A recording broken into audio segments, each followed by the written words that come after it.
I'm Lucy McLean and I did the Environment and Sustainability Masters at Birkbeck as a part-time student over 2 years, and I was awarded the Sustainable Futures Prize for the best overall performance.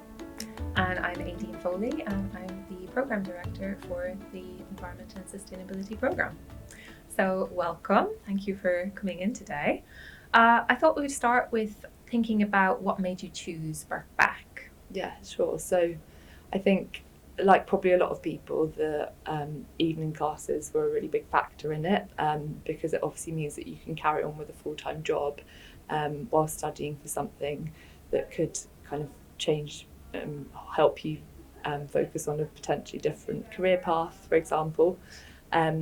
So that was really important. And then with regard to the course itself, I came across the Environment and Sustainability course, and I looked into the different modules and it looked like it had a really good breadth of kind of subject matter, which was good for me at that point because I wasn't sure exactly what part of environmental sustainability I would enjoy the most. So having that scope at the beginning was definitely a big plus. Yeah, for sure.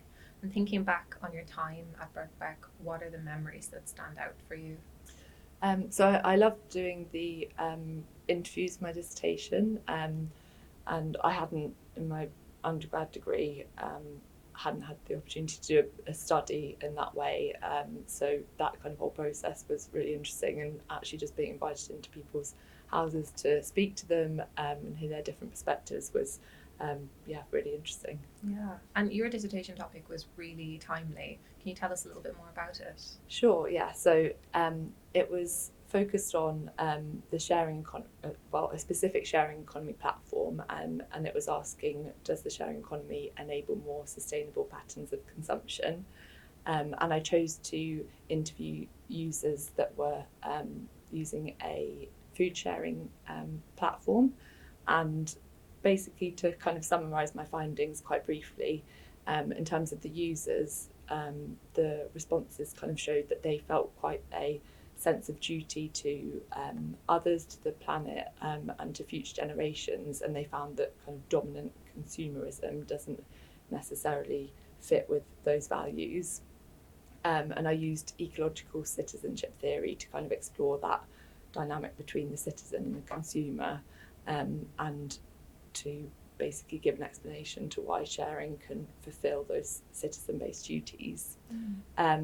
And then when it came to the network itself and the platform, I had actually expected to find that it basically connected people within the neighbourhood, obviously with sharing food and kind of creating social cohesion in a way.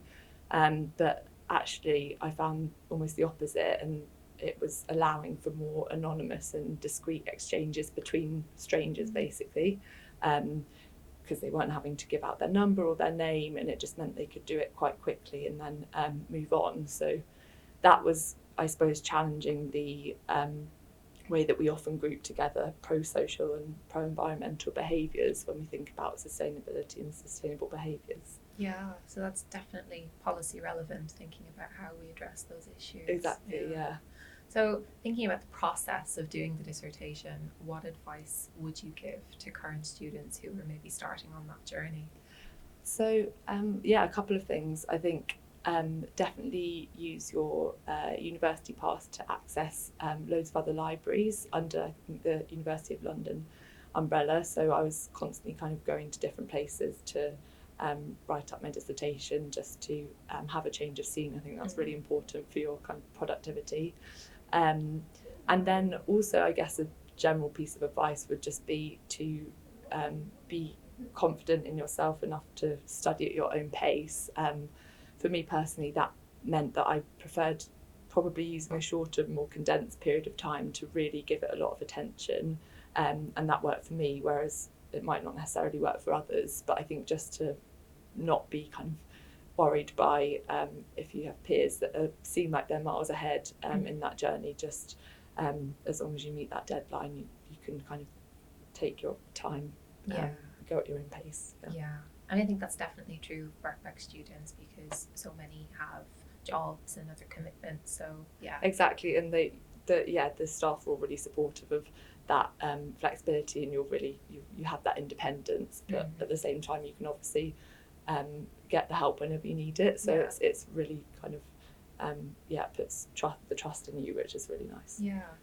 And thinking about students who might be thinking of applying to the course, prospective students, what would your advice be to them? So I'd say just to research the course itself that you're interested in a lot of detail, and specifically kind of look at the breakdown of the modules. I know that I was able to switch in a law module for legal approaches to climate change, which was really interesting, and it really nicely complemented the other environmental policy modules that I was doing. So yeah, just have a look at that level of detail, and also know that you are kind of ready and committed, and you do really want to do it, because it's something that you certainly have to kind of factor into whatever stage you're at in life. But I'd definitely say go for it if you like the look of the course. Great. And what's next for you? So I've recently been offered a job with Scottish Government as a policy advisor on decarbonisation, which was really exciting. So I'm going to be moving up to Edinburgh, and that I would definitely say that that's something that my studies really helped with. The environment and policy module specifically for me gave me something to talk about in the interview, having not had necessarily a really kind of a strong background in that area. So yeah, it was. I'm so glad I did the course for that reason. Great, congratulations Thank on you the very job much. offer. Thank you. Best of luck with the move. Thank you.